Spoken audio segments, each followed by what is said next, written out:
سے شروع کر کے 1970 تک مکمل کرنے کے بعد میں لاہور آیا ہوں، اور پھر میں نے ماسٹرز میں داخلہ لیا ہے۔ اب چونکہ بیک گراؤنڈ میری تو تھی، اب ہر طالب علم جو اگر ایم اے اسلامک اسٹڈیز بھی کرے گا تو اس کی کوئی شرعی علوم کی بیک گراؤنڈ تو نہیں ہے، وہ تو سمپل اسکول سے کالج اور کالج میں بی اے کر کے تو ایم اے میں چلا جائے گا۔ اب میری بیک گراؤنڈ ذرا ڈیفرنٹ تھی کہ میں نے تو درس نظامی اور دور حدیث تک تمام علوم اور فنون جو تھے اس کا جو درسی نصاب ہے، تمام مناہج وہ 1970 تک مکمل کر لیے تھے، اور اس کے بعد پھر میں نے ایم اے شروع کیا۔ اب ایم اے جب میں کر رہا تھا تو اس کے دوران، اس زمانے کے دوران قیام لاہور کی بات بتا رہا ہوں، میں نام نہیں لوں گا،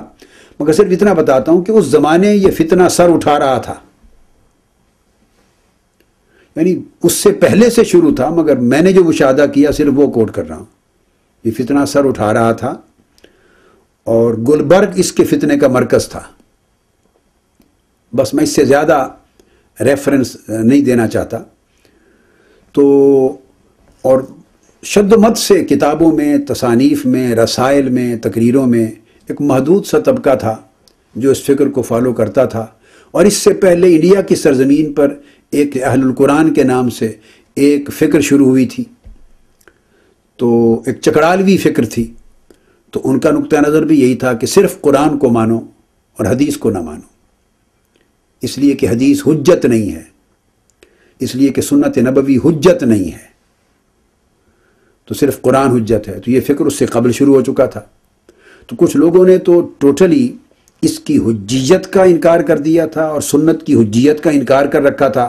اور وہ فکر پھر آگے تھوڑا تھوڑا کر کے پھیلتا رہا، اور جب سیکولرزم کو فروغ ملا اس دنیا اسلام میں، سیکولرزم کو، تو تب یہ فکر ان دلائل کی بنیاد پہ نہیں، بذات خود سیکولرزم کی وجہ سے اس فکر کو تھوڑی اور پذیرائی شروع ہو گئی کہ طبیعتوں میں، فکر میں، سوچ میں جب دین سے گریز کا آغاز ہو گیا، اور یہ تصور دین گریزی کا اور دین بیزاری کا عملی طور پہ پھیل گیا، اور لوگوں نے دین سے اجتناب کرنے اور دین سے بچاؤ اور دین سے بچنے اور دین سے دور ہونے کے راستے تلاش کرنے شروع کیے، تو ان کو یہ ایک علمی راستہ اور فکری راستہ بھی مل گیا۔ تو ہر گمراہ کو اپنی گمراہی جسٹیفائی کرنے کے لیے کچھ نہ کچھ تو مل ہی جاتا ہے۔ تو یہ پھر اس کو تھوڑا سا پاپولرائز ہونے لگا یہ فکر، جس کی وجہ سے یہ سلسلہ وار یہ موضوع شروع کیا ہے۔ تو کچھ لوگوں نے تو براہ راست اس کی حجیت کا انکار کیا، اور کچھ لوگوں نے اس کی حجیت کو تنگ کیا۔ یہ بھی اسی زمانے کی اور اس سے پہلے کے دور کی بات ہے، جب میں اپنے طالب علمی کے دور کی بات کر رہا ہوں۔ کتابیں لکھی اور سنت کو یہ تصور دے دیا کہ اس کی حیثیت کسٹمری تھی، وہ حجت تھی مگر اس دور اور اس زمانے کے لیے، اور بعد میں ہمارے لیے بس ریکمنڈیٹری ہے، ایک رہنمائی ہے، ہدایت ہے، اگر ہم اس کو لے سکیں ٹھیک ہے، ورنہ بائنڈنگ اتھارٹی نہیں ہے۔ تو بعضوں نے تو ٹوٹلی اس کی اتھارٹیٹیونیس کا ہی انکار کر دیا اور کہا صرف قرآن حجت ہے، سنت کی حیثیت حجت کی ہے ہی نہیں، اور بعضوں نے اس کو محدود دور کے لیے، اس زمانے کے لیے حجت مانا، اور بعد زمانے کے لیے محض ایک ایڈوائس اور ریکمنڈیشن بنا دیا، اور اس کی حجیت کو گویا پرپیچول، پرماننٹ اور کنٹینیوس نہیں قرار دیا۔ اس طرح کے افکار اور فتنے جنم لیتے رہے ہیں۔ اب چونکہ بدقسمتی سے مادیت کا غلبہ ہو گیا ہے اسلام کے روحانی تصورات پر، اور قرآن و سنت کی تعبیر بھی مادی بنیادوں پر ہو رہی ہے، اور جیسے جیسے گلوبلائز ہوا ہے کلچر، تو سائنٹیفک انٹرپریٹیشنز زیادہ بڑی ہیں، فلسافیکل انٹرپریٹیشنز بڑی ہیں، میٹیریلسٹک ورلڈ میں میٹیریلسٹک اپروچز بڑی ہیں، ہر چیز کو ناپنے تولنے کی دنیاوی مادی پیمانے غالب آ گئے ہیں، پھر نفسانی رجحانات کا غلبہ ہو گیا ہے، تو روحانیت میں کمزوری ہوتی گئی، روحانی تصورات میں کمزوری ہوتی چلی گئی۔ یہ سب اثرات ہیں سمجھیں ایک دجالی فتنوں کے، جو مختلف شکلوں میں ظہور پذیر ہوتے رہتے ہیں، اور اب جب سنت پر حملہ ہو تو اس کی حجیت کو اور اس کے سند اور اتھارٹی ہونے کو اور اس کی بائنڈنگ اتھارٹی ہونے کو ثابت کرنے کے لیے صاف ظاہر ہے پھر بہترین فیصلہ تو قرآن سے ہی لیا جا سکتا ہے نا، یعنی ایک یہ بھی راستہ ہے کہ سنت اور حدیث کی حجیت کے لیے میں حدیث سے ثابت کروں، وہ بہت سا تفصیلی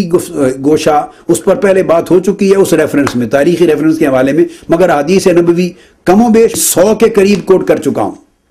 پچھلی تمام نشستوں میں، 100 کے قریب احادیث سنت اور حدیث کی حجیت پر کوٹ کر چکا ہوں۔ لیکن اب میں اس کا آغاز کر رہا ہوں اس لیے قرآن سے کہ جب حملہ سنت نبوی صلی اللہ علیہ وسلم پر ہے تو پھر اس کے لیے ایویڈنس قرآن ہی بنے گی، اور قرآن سے پوچھیں گے کہ قرآن مقام رسالت کیا بتاتا ہے اور قرآن مقام سنت و سیرت نبوی کیا بتاتا ہے، کیونکہ مقام رسالت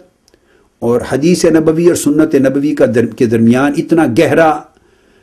لنک ہے کہ یہ ریسیپروکلی انٹر لنکڈ ہیں، انٹر ڈیپینڈنٹ ہیں، ایک دوسرے کے لیے لازم و ملزوم ہیں، ایک دوسرے سے جدا نہیں ہو سکتے۔ تصور مقام رسالت کا اور تصور حجیت حدیث و حجیت و سنت کا، مگر یہ فیصلہ ہم قرآن سے لیں گے، اس لیے بھی کہ اعتراض کرنے والوں کا بھی موقف یہ ہے، مسلمانوں میں جو بعض لوگ اس طرح گمراہ ہو گئے لا علمی کے باعث، ان کو بھی واپس راہ راست پہ لانے کے لیے کہ صرف قرآن حجت ہے، تو آئیے اگر ان کے نزدیک قرآن ہی حجت ہے تو پھر قرآن سے حجت لیتے ہیں، قرآن سے دلیل لیتے ہیں، قرآن کا حکم سنتے ہیں اور قرآن کی تعلیم معلوم کرتے ہیں کہ قرآن حضور علیہ الصلوۃ والسلام کی نبوت اور رسالت کا تصور کیا دیتا ہے، اور اس سے حضور علیہ الصلوۃ والسلام کی اس کے ساتھ سنت اور حدیث اور آقا علیہ السلام کی سیرت طیبہ اور سنت اور اس کی اطاعت انڈیپینڈنٹلی اس کا تصور قرآن کیا دیتا ہے۔ لہذا آج ہم اپنی گفتگو شروع کر رہے ہیں سورہ نساء کی آیت نمبر 59، آیت نمبر 59 سے لے کر